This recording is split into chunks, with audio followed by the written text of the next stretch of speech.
gentlemen, hello and welcome to the 214 Sports Show, week 44 of the podcast now. Oh, what's a good number 44 on in Dallas sports? I'm trying to think real quick. Man, this is tough. That's just such a, I hate to say it, a nasty number. I can't It think kind of of it off the top of my is. head. I mean, it kind of is. It's got to be a cowboy, some kind of cowboy, Oh yeah, if cowboy anything. makes sense. Are you looking it up? Yeah, I'm looking up right now. This year, Trent Seaworth this year. Okay. All right. The best long snapper in the nation. Yeah, we might not be able to name this episode out to any Dallas athlete this week. But it's a week. It's a week of Dallas sports. I can't say it was a good week. As we all know, the Mavericks fell to the Boston Celtics in Game 5 of the NBA Finals back on Monday night. We'll talk a little bit about that in this episode. We'll also talk about the Rangers and what the hell is wrong with the Rangers. And that's really it. The Stars are well into their offseason now, and the Cowboys are about halfway through, I guess.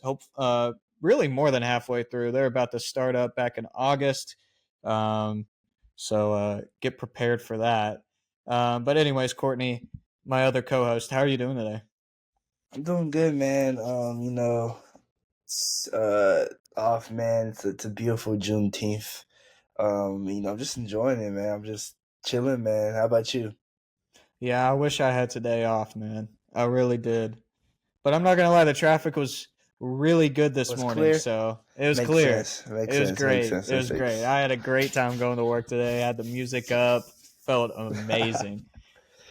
Yeah, man. But all right, let's get into this episode. Before we get into the negatives of the NBA Finals, let's go into a positive. On today's date in Dallas sports history, we got the Texas Rangers in the 2011 season when they went to the World Series for the second year in a row. The Rangers defeated the Houston Astros on June 20th, 2011 by a score of 8-3. They get the 39-35 on the season. So they had a pretty slow start that year. I kind of forgot about that. Josh Hamilton went 2 for 4 with 2 ribbies.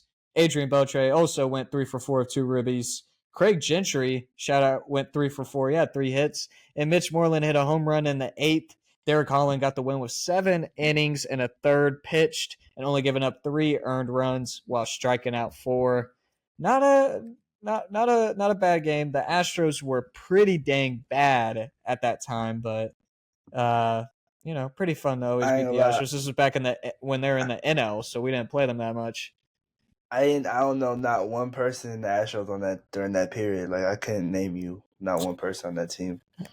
Well, let's look at their lineup. So they had yeah, you know what? I don't think I could tell you who these people are. Is that Cliff Lee? Oh man, this is bad. This guy was having a good year. Keppinger batting .311 at that time.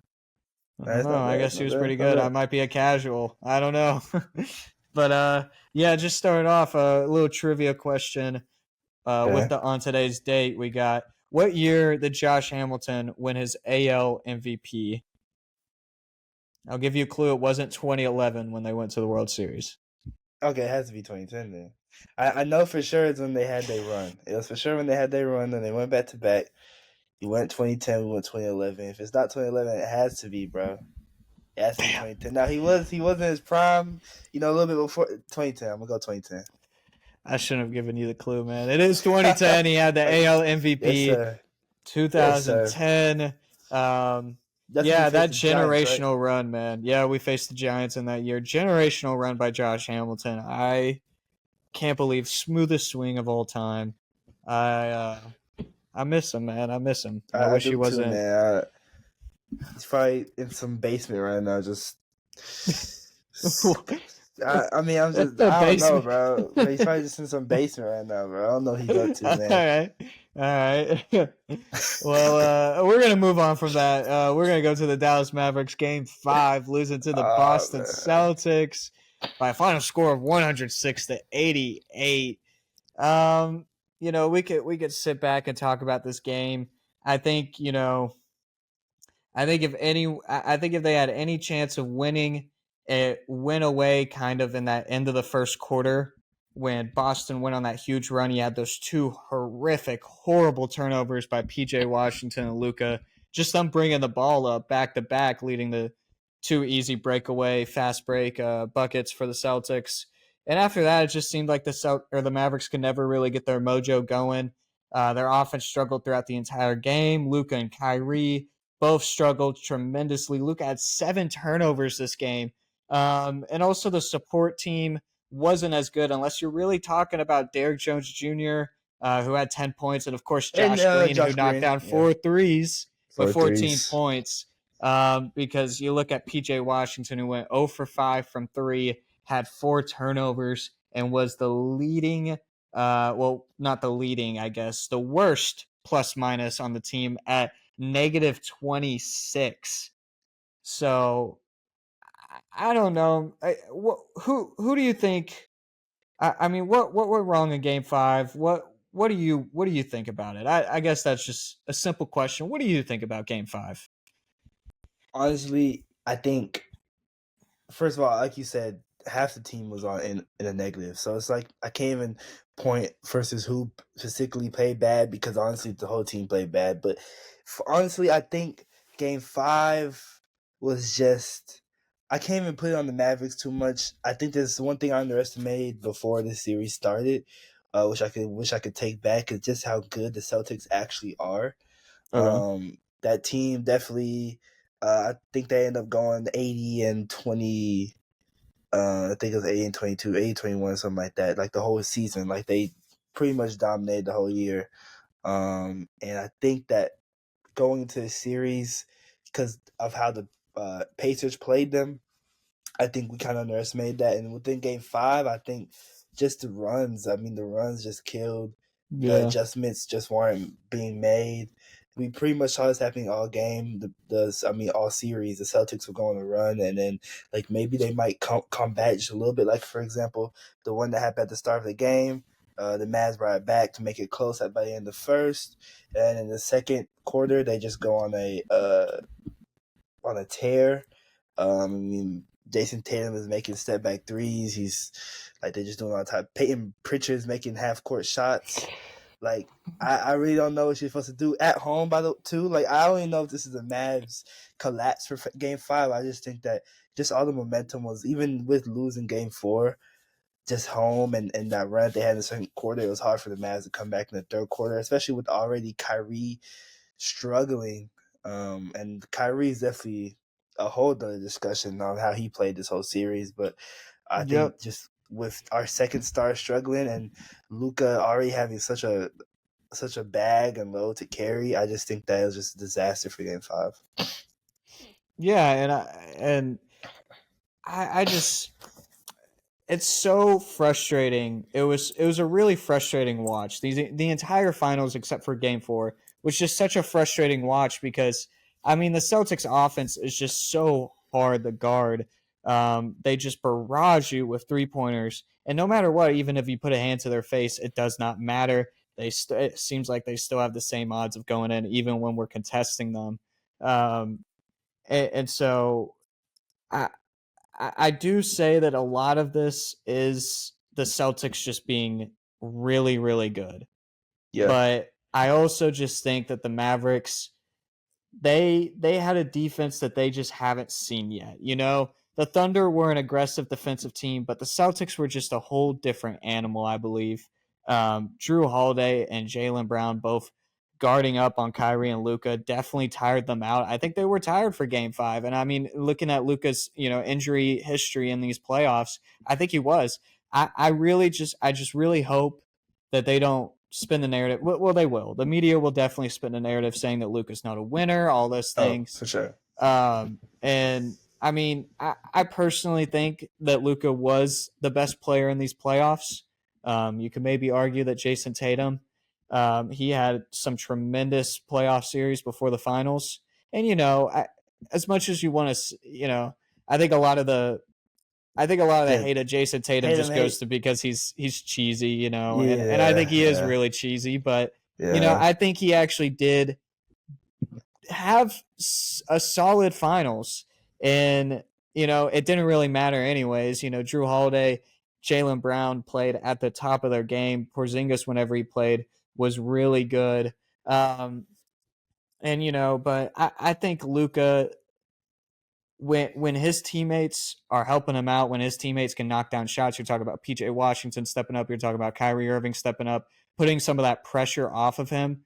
I really don't think that there's a better player in the NBA. But we could talk about his defense later. I don't know, man. I don't know. Do you think that Luka was the best player in the playoffs? Now that whole defense thing, one I'm gonna say, yes, I do think he's the best player in the playoffs, even with being hurt.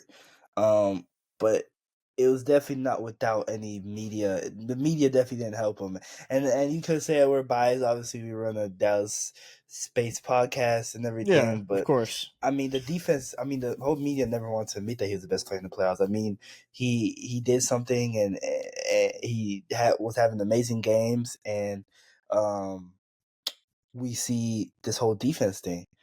And as someone who's watched the Dallas Mavericks for 82, who's not, I haven't watched all 82 games, obviously, but like we're watching games every week. This team, this defense is not depending on Luka being on the island guarding someone one on one. Everyone knows that Luka allows them to go to the paint, that he allows them to Gafford and Lively do cleanup crew. Now, obviously, I do think that Luka's defense could have been better for sure, but this whole season, he's actually probably played one of the best defenses that he's played in his career. Ever, yeah. Um, and so I think it was unfair for that criticism. But other than that, I mean, you really can't argue what he did. I mean, he was doing I don't remember the exact record, but there's stuff that only LeBron did in the playoffs that Luka was getting close to, or maybe I beat. Like he was just leading in every statistical category. I mean, it's like Mm-hmm. you really can't say Luka was not the best player in the playoffs. I mean, like you said, Tatum could be a discussion. I mean, Brunson. Brunson, Ant was doing this thing for a while, but I just think Luka had that total package this whole playoffs, and sometimes like I feel like everyone saw it. Sometimes it's literally just Luka carrying our team to victory, especially in the finals. Obviously, they only won one game, and in that one game, Kyrie actually did step up. But other than that, I just feel like it was just. I think there's a point. I don't remember the exact percentage. But the threes, it was like Yeah. no one made a three except Luka. Like No one made more that than 1 3 one except for three. Luka in the first 2 games. Yeah. So like, what? That's the best player in the playoffs right there. I don't even know why is there a discussion for real. Yeah, and I really do think that Luka's defense was solid between Minnesota and the Oklahoma City rounds and all that. And you could tell, and especially actually the LA series, and you could actually tell that he was trying more on defense. You could see him, his offensive numbers starting to drop off a little bit. He was hurt as well, but his offensive numbers starting to drop off because he's trying to put some more energy out on the defensive side. The Celtics series did expose him. It did Yeah, expose him. The Celtics ran a complete offense that just put our defense in circles throughout the entire playoffs or throughout the entire finals. But I will say that the blow by percentage again is a really, really weird and specific hating stat. it's very. Um, and I do want to say that it seemed like throughout the finals that the Mavericks' strategy was to let these players not exactly go by them on the perimeter, but kind of lead them into the paint where a big men were to kick it out, which didn't work. I don't know really how to defend the Celtics, anyways. Uh, you That's a really whole nother can't. discussion. But uh, it's tough, man. I think if they want to get back into the finals next year, they're gonna have to make. We'll talk a little bit about the moves that they have to make this finals because the West is going to be really strong again next year. We already know that. There's a chance that Memphis gets back on their feet again. And then, of course, you still have a lot of everybody who still made the playoffs this year that are going to be a strong team next year. Oklahoma City could take another big step. Minnesota could take another big step. Denver is still there. I think they're overrated. I agree. And Phoenix, LA. We'll see about LeBron. We'll also talk about that a little later. But I don't know. I'm going to ask you, what do you think is? I mean, who do you think the Mavericks should look after in the offseason? Do you think that the priority should be re-signing Derrick Jones Jr.? Do you think it should be trying to trade for a third star? Do you think it's trying to get depth? What do you think?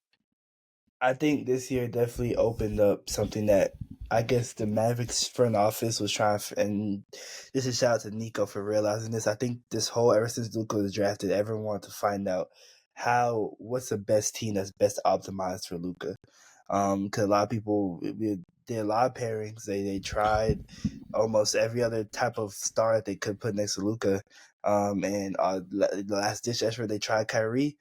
Didn't work the season before. They tank. Obviously, they get Lively, and they do the trade. I think instead of trying to get shooters around Luka, they tried different this year, and they got length, and they got strength, and they got defense around Luka.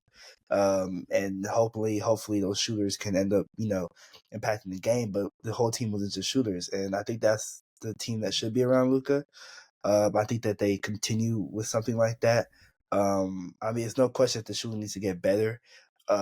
But I feel like with the pieces that we have now, I think the shooting is as good as it could be now. With that being said, I do think they need to re-sign Derrick Jones Jr. Whoever, if it's not from the Mavericks, which they do have a tendency of doing this, of letting someone just leave and get a big contract. Yeah. But for the most part, every time they do that, it ends up working out for us because the person gets that big contract and ends up being sorry. So hopefully we give Derrick Jones Jr. this contract and he doesn't end up being sorry, but he's gonna definitely get payday this offseason. I think the Mavs, they need anyone. I don't know off the top of my head who's available or like what they could do, but I think they definitely need a player other than Kyrie and Luka who can create their own shot. Because I mean, Derrick Jones Jr., PJ Washington, Josh Green, they cannot create their own shot. I mean, they're going to be those spot up shooters that are just good. I mean, Tim Hardaway is supposed to be that, I guess. Emphasis on I guess, but obviously that the Tim Hardaway experiment in Dallas is over. It's run his It tenure. should It's be time for him to over. go. Yeah. It should be over. I do think Jalen Hardy could step up and maybe become that, but I don't think it's going to be next year. I think he could end up. A lot of people are saying that he could end up being like a Jalen Brunson for us.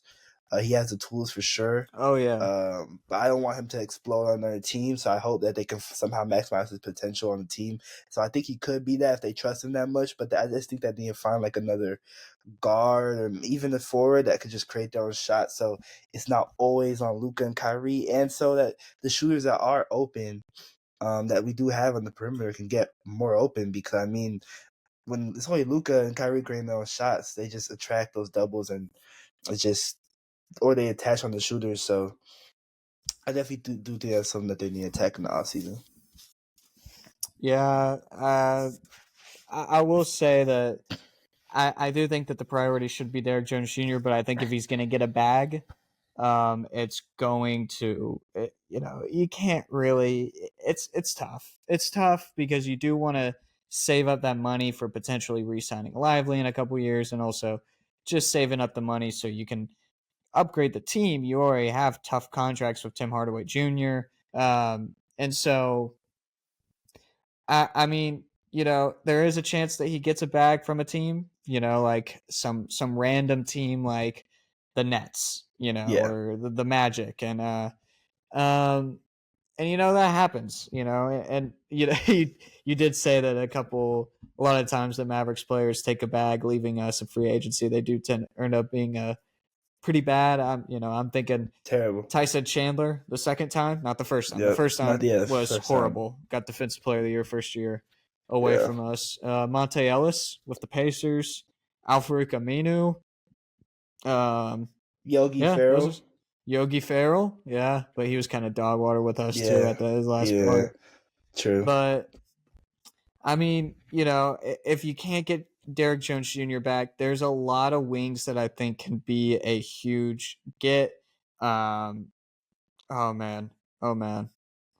First of all, I know that a lot of people want to talk about Dorian Finney-Smith, and I think Dorian Finney-Smith is a great option, because he knows the team. Obviously, he's already a Yeah, fan favorite, and he's been able to knock down clutch shots. Now, the one problem I have with him, I would love to have him back. Don't get me wrong. The one problem I have with him is that he's another player that struggles with shooting open shots. Mm-hmm. And I think this team has too many role players that can't knock down open shots consistently. And so, I mean, you're looking at a couple people. I believe one of the free agents, if not, he has a player option or a team option. Luke Kennard is a player that is going to enter free agency. He was a top 3 player and 3-point percentage last year, I believe. He was on the Grizzlies. People don't really know about it because first of all, he was injured for a lot of the games. I think he was picked up later in the season, but yeah, I mean, look, he's a really good shooter. He's always been a really good shooter. He was on LA back when we were playing them in the Yeah, that's what I was playoffs, I trying to believe, in remember. the I first or remember second year. he was a spark on the Clippers. That's what I was And trying to remember. he was a spark. Yeah, he was a spark. And I mean, he's a consistent shooter. He's going to be someone who can also put pressure on. I'm just like, look, I'm looking at Sam Hauser on the Celtics, and I'm like, what can the Mavericks do to get a player like that? A guy who's just out there to shoot threes and knocks them down. You had Yeah. that kind of with Bertans, but Jason Kidd didn't trust him enough, and he was also a little, he was a little awkward out on the court a couple times every now and then. And paid too much money too. And paid way too much money. You're right. That was a big problem with him. But I mean, we need a spot up shooter like a Peja Stojakovic in that 2011 run. That's what I think we were missing. Somebody that can go out there and knock a bunch of threes. You would wish that that's Tim Hardaway Jr. Unfortunately, he never caught fire. And Even I don't want to cut you off, but even Kleber, that could have been Kleber the series too. But this whole series, he just looked scared on the court. It was weird. He just looked that he didn't want to be on the court, and obviously he was hurt. But I just found that interesting that he could have been an X factor of this series, but just didn't show up. And he was an X factor. He cost us a little bit badly. I don't want to get on to Max Kleber that much. I think he went through a lot to get back to the stage that he was and playing those minutes. I think he was just a step behind in the finals. Sometimes you got to make the business decision of the staff to realize that somebody's a step too slow. If he wants to play it through it, that's fine. Jason Kidd needs to make the conscious decision to not play players that aren't 100% in the most important part of the season. But I do think that missing out on Tim Hardaway Jr.'s sparks that he would have really messed us up in the playoffs. And that caused our offense to get a little stagnant at times. There's a lot of, Tim Hardaway Jr. was obviously a make or break offensive player. He could go out there and get you 15, or he could go out there and shoot you out of the game. Yeah. And, the latter of it is too good to be true that you have to play him. And unfortunately, he never caught that in the playoffs. Fortunately, he was always shooting us out of the game. And it got to the point where he was barely shooting anyways. And now that was being a non-factor.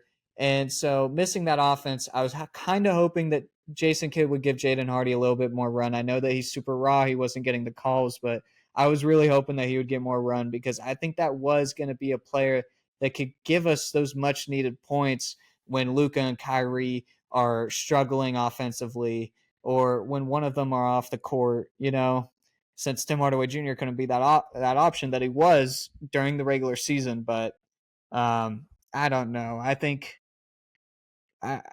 Jason Kidd coached really well, obviously, to get us to the finals, and I don't want to put a lot of those losses on him, but I do think that the rotations were a little out of whack in the finals. But I digress. I do want to get into the Bronny news before we start talking about the Rangers and playing Pirtle. Man, it's an interesting couple days, man. This is like the NIL of the NBA right now. Everybody just wants him for his name. I've heard a lot of scouts say he doesn't really look NBA ready, but anybody is going to lick their chops in the chance of getting LeBron next year and maybe drafting him in the second round. I don't know, man. I don't know. This is pretty crazy stuff. But we did hear over the week that the Mavericks at 58 were possibly looking at drafting Bronny James, and that sparked a lot of discussion about LeBron being the missing piece of the Dallas Mavericks. I also think if I did put in the option that if the Mavericks, should they trade for a third star, I do think it's extremely unlikely. But if we do want to get that third star, I think a perfect fit would either be Jeremy Grant, which I've already said before on this podcast, or Paul George. Paul Maybe George. we'll see. I feel And like you he's know getting what? shipped this offseason for sure. And you know what? I might take a flyer on Klay Thompson. If he's a lot of money, Ooh. no, no. If he's Ooh. asking for a max contract, no. But if he's at, if the price is right, I would definitely go for Klay Thompson. That might be the spot up shooter that we need. What if he takes, he won't, but what if he took like a Peja Stojakovic role for the Mavericks? And that could be huge. That could be huge for the Mavericks, especially his defense. People forget that he's actually, a really good defensive player. So, yeah, we'll see. But I do want to ask you, do you think do you think that this Bronny James and LeBron James coming to Dallas hype is real? Do you think there's actually a chance? I don't think that there's no way. First of all, I think that if LeBron would happen to come to the Lakers, the Mavs, I mean, if you just take everyone, this whole roster right now, you just add LeBron James in there.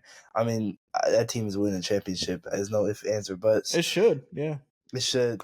I do also think that the Mavs, especially with Clutch and how much power Clutch has over the NBA, and Rich Paul specifically, I just don't see how he can go 58. I mean, it might be possible, but Rich Paul said today, also the Mavs being interested. He also said the Raptors are interested. He said I think the Timberwolves are interested. He Obviously did. the Lakers' interest is always going to be flowing around because that's where LeBron plays for right now, and those teams pick higher than us. I don't think Bronny's going to be a first round pick. He's probably going to be a second round pick. I also think that the weird thing about Bronny is we don't really know who to trust when it comes to scouts because, I mean, a lot of people have vendettas against Bronny, and a lot of people also don't want to see him succeed. But on the flip side, there's also people who may be Clutch affiliated who want to prop up Bronny as this Davion Mitchell type player. Now, if we get someone like a Davion Mitchell, Drew Holiday, something like that, out of Bronny James, that would be an amazing piece to the Mavericks roster, and I think that would like literally that would be perfect. That would be perfect. But I don't think that's what Bronny's gonna be. I think he could end up being that, but he's not gonna be out the gate. I definitely think that they are interested because even before Rich Paul said all this, like a week ago, 2 weeks ago, the Mavs are still in discussion. I think it was really just like the Lakers and the Mavs. So I definitely think they've been thinking about it. And plus, Nico Harrison, um, and Bronny and like Rich Paul and all them, like they like are like close, like they know each other and Yeah. everything. So I definitely think there's some type of thing that could have end up Bronny coming to Dallas. And also, I would just love the media fanfare. I ain't gonna lie, like just now. I ain't gonna lie. At the same time, though, the media discussion surrounding the Mavs because we're in the finals has been absolutely garbage and trash. So much. I remember this whole season we were complaining about us not getting enough media attention, and I can see why I don't like us getting media attention because the takes were just like out of this world. They're Awful. terrible. It just made Yeah, me they're like just awful. want to go back to being an unknown team. Bronny's definitely gonna bring some more media to our team that we probably wouldn't want. But I mean, I would do it because I mean it's not like you have to play him that much anyway. And if you have a chance of getting LeBron James and to pair him up with Kyrie, I mean they've been basically flirting on each other this whole playoffs. Like they've been flirting back to back. Like this, like LeBron says he misses him. Kyrie says he Yeah, I misses him. know, man. It's so Like funny. I don't know, man. Yeah, I don't know. I will say that first of all, if LeBron leaves the Lakers, I think the possibility of where LeBron goes is Lakers, whichever team drafts Bronny, and then the Mavericks. I say the Mavericks because yeah, Yeah. he does have that, that little, bromance with Kyrie that's going on. And, man, he's like, I'm so angry that Kyrie's not my teammate and all this Teammate no stuff. more. He Like loves Luca. Luca and LeBron get together a lot, pretty well. And it's kind of it's a big market to a point where I think he believes on the gets onto the hype of possibly winning his 5th championship and knowing that this is probably their best chance to do it. I could see, Mark Cuban and LeBron. I don't know how they would get along together, but But they're saying Mark is getting that's kicked. Like he's slowly getting kicked out of like operations now. So it's yeah, like he's not supposed to do operations this year, which we'll see how much that changes our game plan going in the free agency and such. But I don't know. I don't know. Obviously, I think he's still going to be really, really involved with the team oh for and sure. going to be courtside every game still, anyways.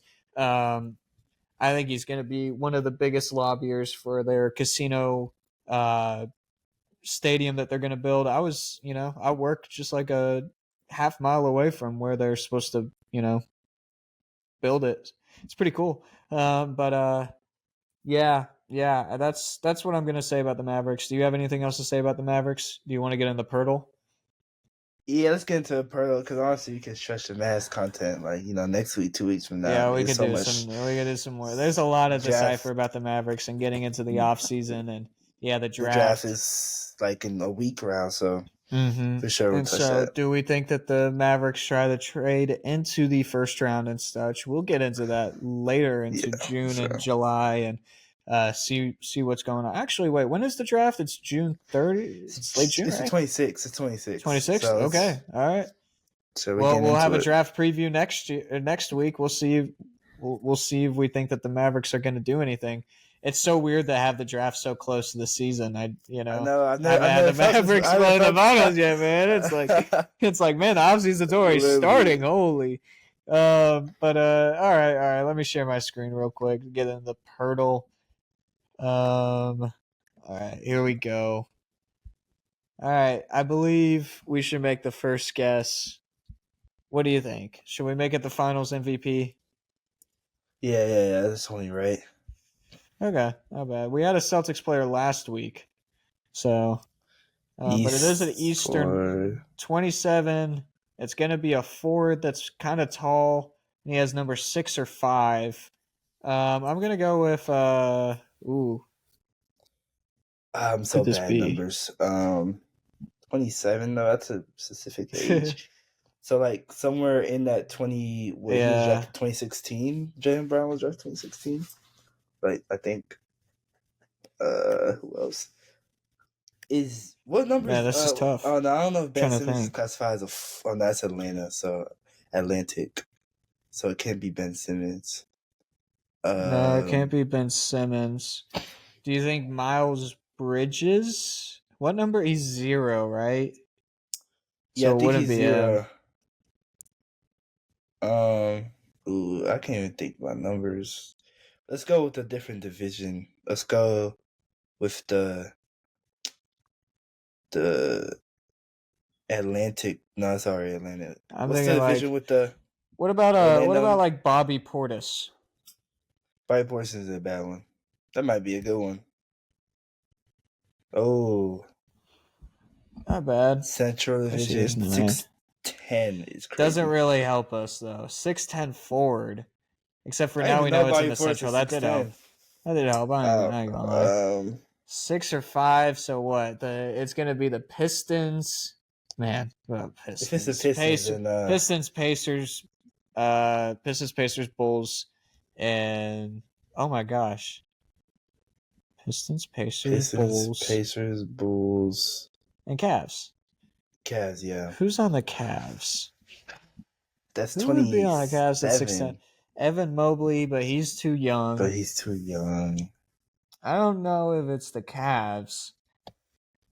If it's the Pacers, 27 forward, 6'10". Oh, Oh my god, I can't. This one's really dry. Bulls, even the this one's Bulls, like tough. this one is tough. 6'10" is really what's throwing me off here. I know. Um, Oh no, that's not gonna work, man. Do we need to show the silhouette? We've been waiting too long. I'm gonna show the silhouette. That might help us out. And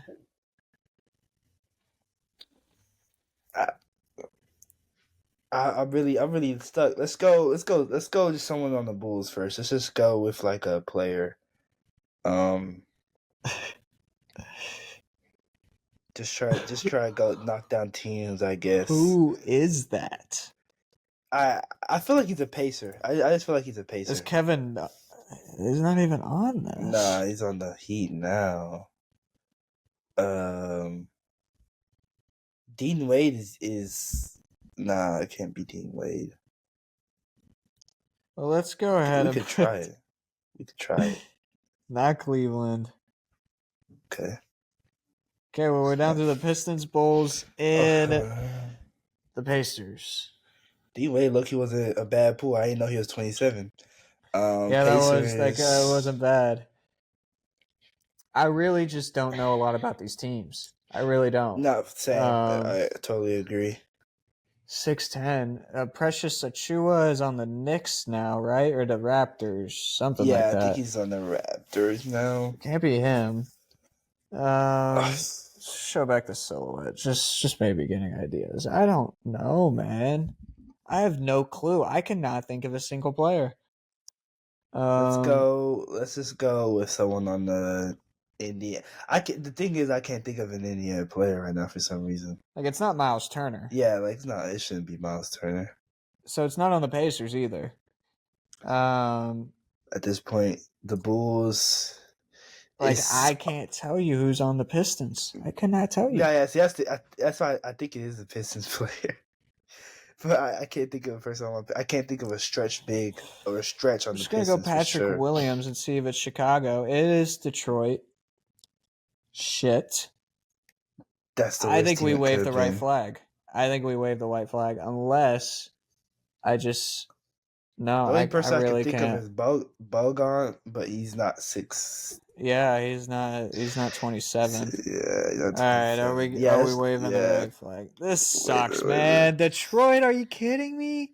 wave it. Who That's is terrible. this? Okay, let's see. Oh, is it? See, they also switched up their team a lot that I don't know who's on their team anymore. But the answer is unfortunately gonna be Chimezie Metu. Oh, yeah, we would never got that. I ain't gonna lie, ever. Yeah, there's no chance. There's no chance. There's no chance I get that, unfortunately. That is It's a big impossible. womp womp from Pirtle today. Um, maybe That I'm a would have casual, but been.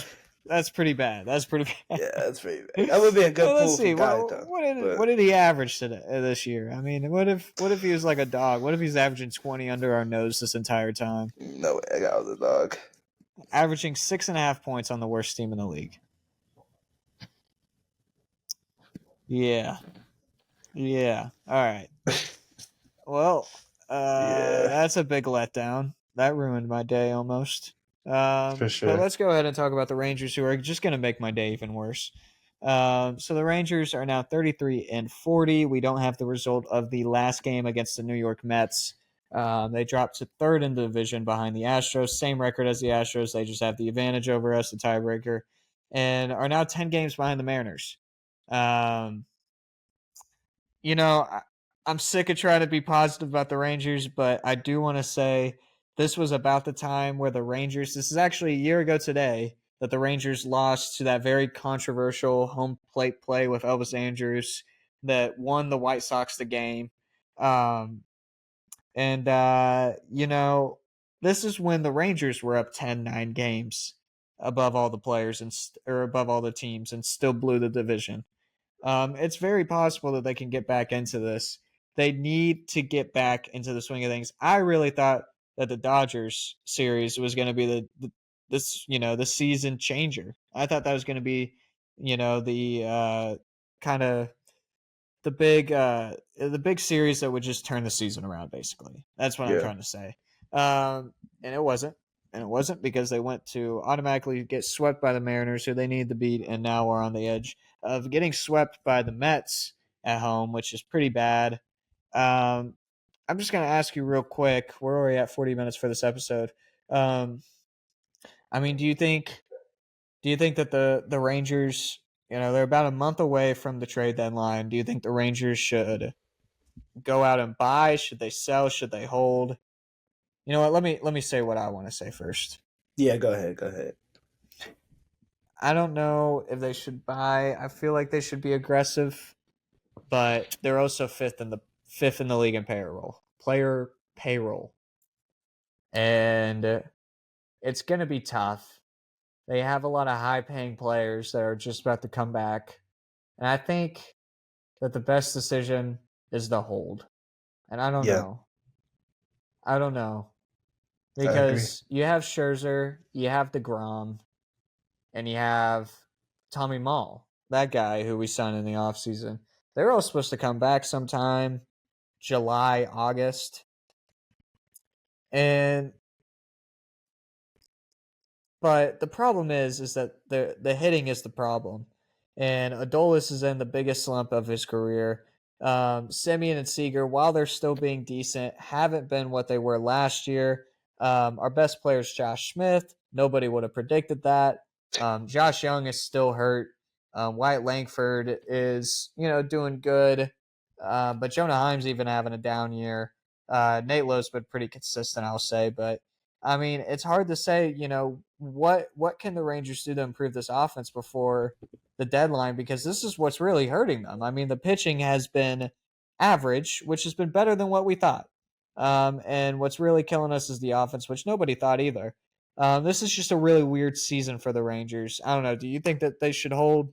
What do you think? Yeah, I mean, the three best options, I think holding is the best. I mean, for you can't sell a year after a championship run. I mean, it just wouldn't make Very true. sense. I mean, shoot, the Mavs did it. I mean, they didn't technically sell, but they let everyone go, and obviously they just made it back to the finals. Like, you want to keep that team that brought you to the dance. So I Yeah. don't think they should sell anything. Buying, I think that, like you said, fifth in payroll, and I just think that buying isn't really their issue right now. That they need to buy someone. I just think that now being the record that it is, that's very disappointing. I mean, it could just be chopped up as a champion's curse. I mean, like, you're not always gonna make it to the finals every year. I think, but I mean, we're just trying to make it to the playoffs at this point. I'd say they hold just because the injuries have been abysmal to this team, just like they were last year. Yep. And I just think that I don't know what's not clicking for the offense and why the hitting is so bad and why Seager and Simeon aren't really as good as much as they were last year, and why you said like Josh Smith is our best player. I don't know if adding a player onto that is gonna fix those problems. That's why I think they should hold, because maybe just as we go along with the season, that's when things start to click. Maybe adding an extra player would make it, because the team has no momentum. Maybe an extra player would give them that spark, or maybe the extra player would make it even worse. That's the only thing when it comes to buying, is that you really never know how it's going to affect team chemistry and team morale. So I just say hold and just wait. Like you said, like Scherzer and all them are coming back soon. It's a long season. We got 100 plus games, 100 is whatever, how many games they play, for a reason. I think you hold, but there's no like reason why they should be below the Astros. That's just insane. Yeah, I agree. Sadly, it's pretty sad. Uh, But I mean, yeah, you're about to be halfway through, and you're 7 games below 500 right now. Not ideal. This is not where the Rangers should be at this point. Um, Now they're starting to drown a little bit. We've always used that analogy with the Rangers, that they've been staying afloat. They have been struggling, but that's what we expected. They've been staying afloat. They're starting to finally go underwater. Uh-huh. Hopefully they could bounce back again. This rest of June is a little bit tough. I can't tell you who we're playing, but I do remember it being a little bit tough. But yeah, I think that should end the episode of this week's 214 Sports Show. Um, I guess we'll give a quick shout out to Joe Duffy, who I think this is the first episode he's missing Wow. for the 214 Wow. Sports Show. Man, he's dedicated. He's one Dedicated dedicated man. dude. And I hope he's enjoying his vacation, man. I Where'd wish he I was on go? vacation. He said, you know where he said he was going? What he I don't say? know how much he was joking, but he sounded pretty damn serious. Boston. Yeah, let's wrap up this episode because I mean, Should we even shout out his socials at this point? yeah. I mean, I have some words for him. I see he's been a little bit inactive. I have some words for him for sure when he comes back because I mean, Well, he's been inactive because the Rangers haven't won a lot of games recently. yeah, I haven't seen a lot of story posts. I mean, it's just Mavericks ain't really no. He needs to start posting freak. But let me see. Actually, he posted on my story today. Oh, this is some Juneteenth stuff. Yeah, I'll just be seeing a bunch of deaths on his story now. Like Willie Mays passed away. R.I.P. Willie Mays. Like I'm not seeing no Rangers victories, man. Like I'm telling he you, need man, that vacation. Joe tweets like an old head sometimes. He tweets like an unk, but we still love you, Joe. You can follow him on Instagram at Joseph_Duffy 99, and you can also get him on Twitter at the same Joseph_Duffy 99, also on Twitter. And you can follow him and see his tweets. You know, I love him to death, but you know, I do say he tweets like Magic Johnson sometimes, and that's his. He does. He does, and he's even worse with the hashtags too. He don't put any hashtag. He's such a old head. Oh my god. Man, shout out your show, so man. Magic had a classic tweet the other day too about the series. I forgot what it was. I think he said he was mad about Boston tying up the Lakers or beating the Lakers, taking the lead. Yeah. Oh my god, I'm not no time to find the tweet, but that's definitely Joe's twin right there. Yeah, I'll be remiss if I haven't mentioned that Joe also is on TikTok. Since he's mentioned that every episode too. Yeah, he says he's trying this TikTok thing out, so that's on TikTok. I believe it's the same user. I believe it's the same. Yeah, Joseph_Duffy 99. But yeah, go ahead. Did you shout out your socials? No. I can say it. Yeah, go ahead. I'm gonna go Instagram C Lives a Life, and then Twitter C_Machani. All right, and then you can follow me on Instagram at tj.krulowitz, and then also on Twitter /X at tj_Krulowitz. If you want to follow the 214 Sports Show, you can also follow us on those platforms at 214 Sports Show for Instagram, Twitter /X, and TikTok. You can follow us all on there. We post pretty actively on all three of them, especially Twitter. You can get some more in-depth analysis of what we think about Dallas sports in the week. And also feel free to subscribe, like, and share our videos. We post every Thursday around 9 a.m., 11 a.m. On YouTube and Spotify. Summer, we're thinking about rescheduling, but we'll put it in our bios and our socials and stuff, and we'll update whenever, when we upload and try to be consistent with it. And we really appreciate all the interaction recently, even on on Twitter and even on YouTube and stuff. We really appreciate it. We really appreciate you guys enjoying this podcast and listening. And we hope to have many, many more episodes in the future. And so, yeah, that'll do it for this week. Thank you for joining us for this week, and we'll see you for episode 45 next week. Can't think of a good 45. We'll think about it before that next episode. Yeah, we'll think about it next week. That's a next week problem. All right. Peace out. Hope you have a good rest of your day.